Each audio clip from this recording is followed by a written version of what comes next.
Yes, kanongeye nguhereze ikaze kuri YouTube channel. Wenda aho uherereye nawe ushobora kuba upinga abantu bita abahanuzi, ba bantu basenga uko bwije nuko bukeye, wa muntu aza akakubwira ibintu bizakubaho ejo hazaza. Ariko nimba kuko upinga abahanuzi, ndagira ngo noneho ibyo ngiye kukubwira uyu mwanya ubyemere, ibyo uyu mugore yavuze. Uyu mugore ubundi ubusanzwe bamwita Mama Solange cyangwa se Mama Mugisha, ni umugore uherutse gucicikana hirya no hino ku mbuga nkoranyambaga. Uyu mugore yahanuye ibintu bine ku gihugu cy'u Rwanda, ariko igitangaje muri bine yahanuye, bibiri muri byo bimaze kuba, kandi ikindi bimaze kuba nk'uko yabivuze. Nawe rero nimba upinga abahanuzi, ndagira noneho basiga k'uyu mwanya howe ubyemere ibyo uyu mugore yavuze, kandi nawe nimara kubikubwira uko ari ibintu bine yahanuye, bibiri muri byo byarabaye, ibindi bibiri ntabwo biraba, ndetse n'ikindi kimwe uko ari bine, bibiri byarabaye biragaragara, ikindi kimwe muri byo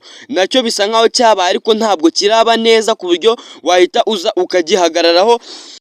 Ariko nyine nawe numara kumva ibi bintu uko ari bine uko uyu mugore yabihanuye, urahita ubona yuko ari umunyempano wa nyawe, kandi ibintu avuga ntabwo aba yavangiwe.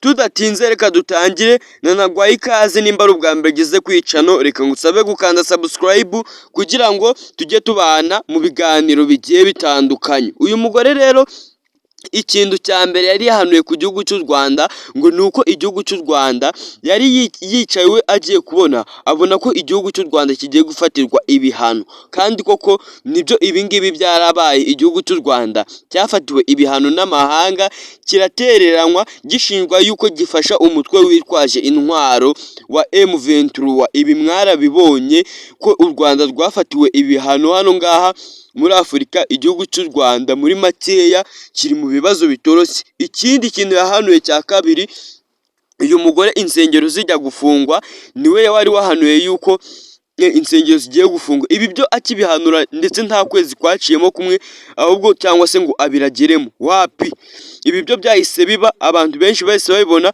U Rwanda ubwo hagiye kumva igitekerezo cyangwa se amajwi yumvikana yuko insengero zafunzwe zimwe na zimwe, aho insengero zigera kuri 900 zafunzwe hano ngaha mu gihugu cy'u Rwanda, insengero nyinshi barazifunga ku rwego rwo hejuru.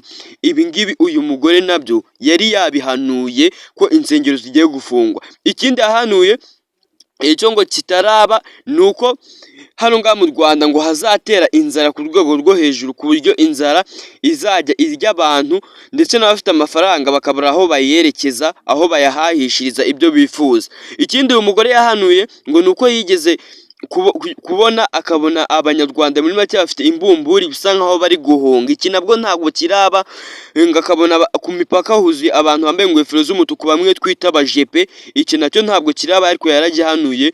Wenda bishobora kuzaba kubera ko twamaze kubona ikimenyetso, kubera yuko bibiri mu byahanuye byarabaye, kandi namwe mwarabibonye n'amaso yanyu. Kamubwira ukomeze ugire ibihe byiza, siga igitekerezo muri comment.